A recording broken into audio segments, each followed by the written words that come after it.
क्या बात है। अस्सलाम वालेकुम ईमान फातिमा, कैसी हैं आप? मैं ठीक, आप सुनाए। आपको मैं क्या बता सकती हूँ, आप शुक्र है पाकिस्तान में आजकल, वरना आप कम ही पाई जाती हैं यहाँ पे। बड़े गिले हैं हमें आपसे। मुझे भी आपसे बड़े गिले हैं। चले वो मिलके हम शेयर करेंगे, लेकिन किसी और दिन जब हम शो पे नहीं होंगे। बात हो गया ना। अच्छा, आज ईमान हमने ना शो पे दो बहुत ही ब्रिलियंट पर्सनालिटीज़ को इनवाइट किया है जी। जो काम, जो ड्यूटी ये लोग सर अंजाम देते हैं, वो इन इट सेल्फ एक बहुत ही कमेंडेबल और ब्रिलियंट चीज़ है। लेकिन उसके साथ साथ जो इनकी अचीवमेंट्स हैं वो व्यूअर्स आज हम ज़रूर हाईलाइट करना चाहते हैं। क्योंकि देखें, हम अभी यही ब्रेक में बात कर रहे थे कि तालीम हासिल करना हम सोचते हैं कि सिर्फ इस हद तक करना है कि काम, मतलब कि हमें कोई जॉब मिल जाए या हम अपना कोई बिज़नेस शुरू कर लें, और उसके बाद हम तालीम की जर्नी को छोड़ देते हैं। कहते हैं भाई ये छोड़ो, अब हमारी दूसरी लाइफ शुरू हो गई है। लेकिन तालीम तो इंसान, या सीखता तो इंसान अपनी आखिरी सांस तक है, अगर सीखना चाहे तो। बिल्कुल, अगर सीखना चाहे तो। कुछ ऐसे लोग हमारे साथ हैं जो चाहते भी थे और जो खुद भी एक ब्रिलियंट एग्जाम्पल हैं, और लोगों के लिए भी इन्होंने एक ब्रिलियंट एग्जाम्पल सेट किया है। हमारे साथ डॉक्टर शब्बर इकबाल हैं। अस्सलाम वालेकुम डॉक्टर साहब। डॉक्टर साहब जो हैं ट्रैफिक वार्डन हैं, सब इंस्पेक्टर। इसके साथ साथ आपने MSc, MPhil और PhD की डिग्रीज भी हासिल की हैं वाइल इन सर्विस।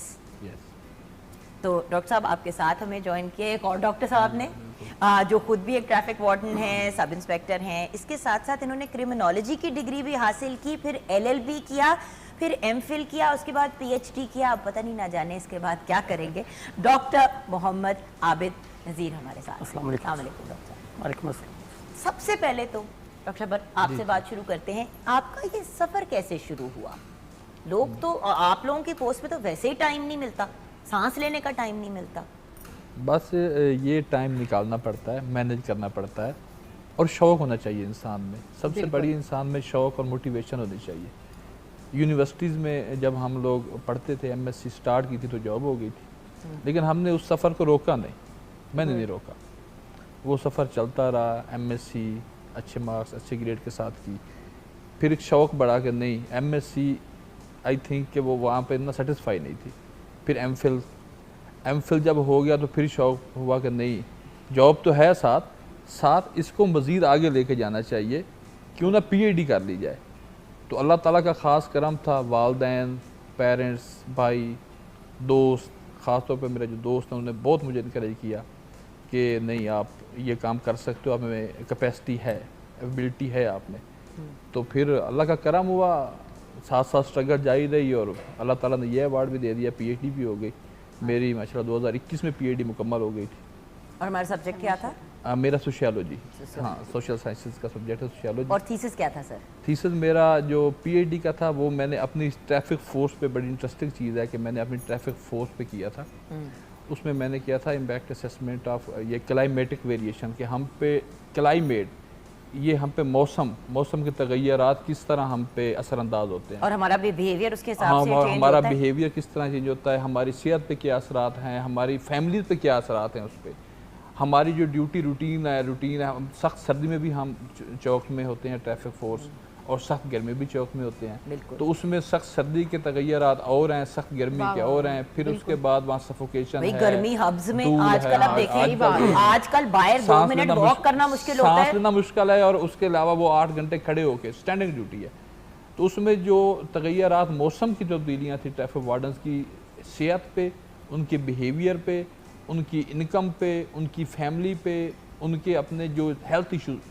देखिए, आप जब 8 घंटे जो बंदा रोड पे खड़ा रहता है, उसके हेल्थ इशूज डेफिनेटली होते हैं। देखो, मतलब वो ओपन एयर में खड़ा है, ओपन एयर में खड़ा है, उसके बाद उस पर बहुत सारी चीज़ें असरअंदाज हो रही हैं, उस पर मौसम असरअंदाज हो रहा है, उस पर टायर की रगड़ इस्तेमाल हो रही है, उसके बाद उस जानवरों का फजला उस पर असरअंदाज हो रहा है, हवा, तेज हवा, सख्त हवा, गर्मी, सर्दी, बड़ी सिंपल सी बात है, बाथरूम, वो सारी चीजें वो खुद ले रहा है। बाथरूम इस्तेमाल करना होता है, 8 घंटे एक बड़ा लंबा टाइम पीरियड होता है। उसमें आप जो कब, क्या, कैसे है, वो भी आपने टाइम करना है। जो बेसिक एलिमेंट है ना, वो उसकी है खुराक, कि वो खुराक क्या ले रहा है, क्या उसको जो वाटर मिल रहा है वो प्योर है, क्या वो प्योर वाटर पी रहा है, क्या वो जो खाना खा रहा है 8 घंटे में 1-2 मरतबा या थोड़ा या बहुत जितना खाता है, क्या वो अच्छा खाना खा रहा है। तो ये सारी चीज़ें उस हमारी फोर्स के, और ये पूरे पंजाब का आउटपुट और परफॉर्मेंस PhD का थीसिस जो है वो ओवरऑल पंजाब पे है।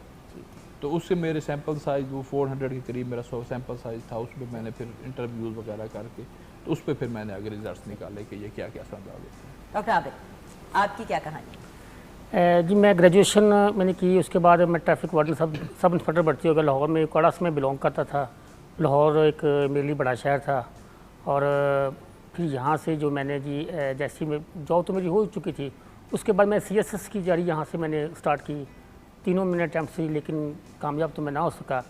नेक्स्ट मैंने जी MSc criminology and security study की। वो डिग्री भी बहुत ज़रूरी थी, डिग्री इम्प्रूव करने की। मुझे शौर के साथ साथ मुझे फील हुआ ना कि यहाँ पे डिग्री भी बहुत ज़रूरी है। MSc क्रिमिनोलॉजी सिक्योरिटी स्टडी मेरे प्रोफेशन से रिलेटेड थी। उसके बाद मैंने लॉ किया, लॉ भी मेरे प्रोफेशन से रिलेटेड था, LLB। और उसके बाद मैंने पीस एंड कॉन्फ्लिक्ट स्टडी में NDU इस्लामाबाद से मैंने MPhil किया। और उसके बाद मैंने PhD की इंटरनेशनल रिलेशन में वार ऑन टेरर पे मेरा काम है। पूरी वार ऑन टेरर मैंने उसके जो अपॉर्चुनिटीज़ और चैलेंजेस हैं पाकिस्तान के लिए, उसको मैंने जो स्टडी किया टेररिज्म को और और वॉर के मेरा हालात। तमाम चीज़ें मेरे इंटरलिंक थी, चीज़ें मेरे प्रोफेशन से रिलेटेड थी। और मेरा प्रैक्टिकल ग्राउंड लेवल पर एक्सपीरियंस भी था। और मेरी जो हाईएस्ट डिग्री भी इसी में थी, मतलब मैं इसको अचीव करना चाहता था। और अल्हम्दुलिल्लाह मैं कामयाब हो गया। माशाल्लाह। वही बात है ना कि व्यूअर्स करना चाहें तो कुछ भी हो सकता है, ना करना चाहें तो जुगन मेरे से भी पूछो ना। जी ईमान, क्या कहना चाहेंगी आप? नहीं आप पूछे ना, मेरे से सवाल पूछे। या ईमान, इनसे आपसे पूछ।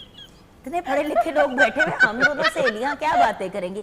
हम ऐसा करते हैं, ब्रेक की तरफ चाहते हैं। ब्रेक के बाद जब आएंगे ना व्यूअर्स, तो ईमान ने और मैंने बातें कर ली हूँ, तो फिर हम दोनों डॉक्टर हजरात पे तवज्जो देंगे। हमारे साथ आज 2 PhD डॉक्टर्स हैं जो बहुत क्वालिफाइड हैं in their professions as well and in their education की फील्ड्स एज वेल। आज हमारे हाई अचीवर्स, हमारे चीफ गेस्ट्स यही हैं, इनसे मज़ीद गुफ्तगू करेंगे ब्रेक के बाद।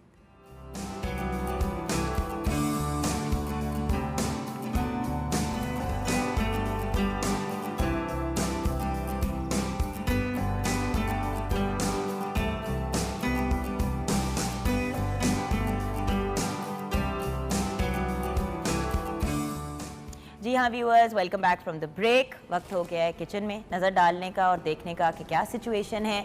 जी जी हमारा बिल्कुल पुलाव भी रेडी है, चटनी भी रेडी है, सैलेड भी रेडी है, बस प्लेटिंग होने लगी है। चलिए वाह वाह, आप क्या प्लेटिंग बात कर है, लें। खाना। ईमान को इस वक्त बहुत व्यूअर्स कुछ हो रहा है कि भाई मेरे से बातें नहीं हो रही। ईमान आपसे किसी और शो में बात करूं। जी ठीक। शो के बाद और शो की ब्रेक में आपसे की थी ना बात। हाँ जी, दोनों हाँ जी। डॉक्टर्स ने भी बात की थी, आपको हमने जी, जी, अटेंशन दी जी, थी कि वो वाला हमारा बच्चा है जिसको अगर टाइम ना दो तो वो फिर चीज़ें तोड़ना शुरू कर देता है या शोर मचाना शुरू कर देता है। अच्छा डॉक्टर शब्बर, इनको आप इग्नोर करें, ठीक है ना? कहते हम इग्नोर नहीं कर सकते। सर इसको कोई नहीं इग्नोर कर सकता, बहुत अच्छी ये बात अपनी है। जात को नहीं इग्नोर कर पाती। अच्छा अगर आपने कर लिया तो अब मैं आगे बढ़ूं। हाँ जी, अच्छा, बढ़िए। उन्होंने कर लिया, वो थोड़ी देर के लिए रिलैक्स रहेंगी। अच्छा डॉक्टर साहब ये बताइए कि आपका पैगाम क्या है यंग लोगों के लिए जो आपको देख के इस वक्त इंस्पायर हो रहे हैं? देखें, जिस तरह हमने एक एग्जांपल सेट की है कि हमने एक जॉब हासिल कर ली थी। अब पाकिस्तान में जो हम तलीम के 3-4 हमने एक बनाए हुए हैं कि हमने बस जॉब हासिल करनी है। यहाँ पे शऊर हासिल करने के लिए, यहाँ पे तहजीब हासिल करने के लिए इल्म कोई नहीं हासिल करता। इल्म का हमने मकसद बना दिया है जॉब, इल्म को हमने रिलेट कर दिया जॉब के साथ, जबकि ऐसा नहीं होना चाहिए। हमने जॉब ले ली थी, ग्रेजुएशन लेवल पे हमारी जॉब हो गई थी 2007 में। 7 के बाद हमने इस चीज़ को कंटिन्यू रखा, हमने डिसकंटिन्यू नहीं किया। हमने उसके बाद MSc, MPhil, PhD ऐसे हायर डिग्री हासिल की। तो मेरा यूथ के लिए खसूसी तौर पर जो एम्प्लॉय यूथ है जिनकी जॉब्स हो गई हैं, जो कि जिनमें कैपेबिलिटी है, जो पढ़ सकते हैं, जिनके पास अपॉर्चुनिटी भी, हर बंदे के पास अपॉर्चुनिटी नहीं होती, कुछ फाइनेंशियल फैमिलीज इश्यूज होते हैं, हमारे साथ भी रहे हैं। डेफिनेटली मैनेज करना पड़ता है चीज़ों को। जब मैनेज करने पे बंदा आ जाए तो इंसान क्या कुछ नहीं कर सकता, मैनेज हो जाती हैं। तो उनके लिए मैसेज है कि आप नेवर गिव अप नहीं करना, never give up in life. जिंदगी के थपेड़े किसने नहीं खाए हाँ, डॉक्टर साहब, बिल्कुल। किसने नहीं खाए? हर बंदा। आप कंटिन्यू करें, आप तालीम के सिलसिले में आप इस फील्ड में कंटिन्यू करें। आपने ये करने से पहले तो सोचना कि नहीं मैं करूंगा कि नहीं करूंगा, नहीं आप करेंगे, मैं आपको श्योरिटी देता हूँ आप करेंगे। सिर्फ कंटिन्यू कर दें और उसके बाद स्ट्रगल उसको गिव अप नहीं करना, आपने उसको कंटिन्यू रखें, मेहनत करें। अपना बिहेवियर अच्छा रखें, क्योंकि यूनिवर्सिटीज़ में आपको पता है सेमेस्टर सिस्टम होता है। तो अगर आप टीचर्स के साथ आपका बिहेवियर, आपका वे ऑफ टॉकिंग, आप स्टडी ठीक चल रही है, आपके असाइनमेंट टाइम पे जमा हो रही हैं, आप पेपर अच्छे दे रहे हैं, तो कोई वजह नहीं कि आप डिग्री मुकम्मल नहीं कर सकते। और डिग्री, तालीम कहते हैं ना, वेस्ट नहीं जाती, कभी ज़ाया एजुकेशन नेवर वेस्ट। बिल्कुल। तो इसका कहीं ना कहीं फ़ायदा होता है और इंशाल्लाह ये फ़ायदा देगी, ये इस मुल्क को फ़ायदा देगी अगर यूथ इस पे अमल करेगी। जी डॉक्टर आबिद। जी देखें, ज़िंदगी को कहीं से भी शुरू किया जा सकता है, कभी भी आप लेट नहीं होते। और हमने अपने डिपार्टमेंट से ये फ़िज़िकल जॉब में हमने इसको करके दिखाया है। मैं 16-17 घंटे भी खड़ा रहा हूँ। जब मैं इस्लामाबाद में था, स्टडी के लिए जाता था, तो मैं 16-17 घंटे भी मैंने डबल ड्यूटी की है, छुट्टी के बगैर किया है। तो मेरा ये जो मेरी कुलीग है, मेरे दोस्त साहब, उनको पैगाम ये है कि आप कुछ करना चाहें, आप कहीं से भी शुरू कर सकते हैं।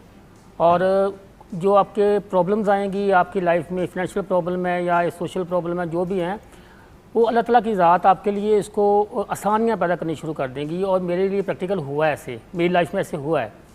और दूसरी बात ये है कि ये आप समझते हैं कि ये डिग्री यूथ के लिए सबसे पैगाम ये है कि डिग्री भी बहुत ज़रूरी है। अगर आपने 2000 बुक्स पढ़ ली हैं और आपके पास डिग्री नहीं है, तो किसी जॉब के लिए या किसी जगह के लिए एलिजिबल भी नहीं है। आपकी सेल्फ ग्रूमिंग तो हो जाएगी, लेकिन अगर आपने हायर किसी लेवल पर जाना है और उसकी डिग्री भी बहुत ज़रूरी है, तो उसको भी आप बिल्कुल नेवर गिव अप। बिल्कुल डॉक्टर आबिद, और ये इन्हीं की बात को कंटिन्यू करते हुए आज के शो को हम कंक्लूड करेंगे कि व्यूअर्स देखिए, ज़िंदगी, जैसे कि आप लोगों ने दोनों ने कहा कि ज़िंदगी कहीं पे भी स्टॉप नहीं करती, ज़िंदगी ने कंटिन्यू करना है। आप ज़िंदगी के साथ चलेंगे या आप ज़िंदगी को अपने आप को पास बाय करने देंगे, एक इम्पॉर्टेंट बात। दूसरी बात, मैं खुद एक स्टोरी सुन के बड़ी मुतासिर हुई, थोड़ा मुझे दुख भी हुआ, लेकिन एक खातून बाहर के मुल्क में, अमेरिका में, उन्होंने 90+ की एज पे अपनी BA की डिग्री हासिल की। जब वो छोटी थी तो उनके माँ बाप ने उनकी तालीम पे तवज्जो नहीं दी, शादी हो गई, बच्चे हो गए, बच्चों के बच्चे हो गए, और उनका ये ख्वाब था कि मैंने अपनी तालीम ज़रूर मुकम्मल करनी है, मैंने BA करना है ज़रूर। खैर वो यूनिवर्सिटी, बाकी स्टूडेंट्स, अब सोचे कि 18-19 साल के बच्चों के साथ एक खातून पढ़ रही हैं जो 90+ उनकी एज है। जब वो ग्रेजुएट हुई, शायद उनकी 92 एज थी, उसके कुछ ही माह के बाद ग्रेजुएशन, उनका सर्टिफिकेट मिला, उन्होंने अपने घर में लगाया, उनकी डेथ हो गई। तो जब उनकी वो वहाँ पे जब फौत होते हैं लोग, तो स्पेशली जो क्रिश्चियन कम्युनिटी होती है, तो एक वेक होती है, उस पर लोग बातें करते हैं उनके बारे में। तो उनकी ग्रैंड डॉटर ने ये बात कही कि मैं बहुत खुश हूँ कि इस दुनिया से रुखसत होने से पहले उन्होंने अपनी तालीम मुकम्मल कर ली थी, जो उनका ख्वाब था, क्योंकि ये उनकी एक ड्रीम थी। तो जहाँ पे हमें उनके जाने का दुख है, हमें खुशी इस बात की है कि उन्होंने अपने आप को पुश किया और तालीम हासिल की, और हमारी फैमिली में जो लोग पढ़ नहीं रहे थे या तालीम नहीं मुकम्मल कर रहे थे, वो भी मोटिवेट हुए। सो व्यूअर्स, एजुकेशन बैकबोन है किसी भी मुल्क की। सो तालीम को कंटिन्यू रखना है और उसको सिर्फ जॉब हासिल करने का व्हीकल नहीं बनाना, उसको आपने अपना एंड गोल बनाना है कि तालीम हासिल करनी है। बाकी सारी चीज़ें सेकेंडरी होती हैं। यहाँ पे हम अपने शो को कंक्लूड करेंगे। आप दोनों का बहुत बहुत शुक्रिया। आप, you are the pride of our nation and we are so proud of you.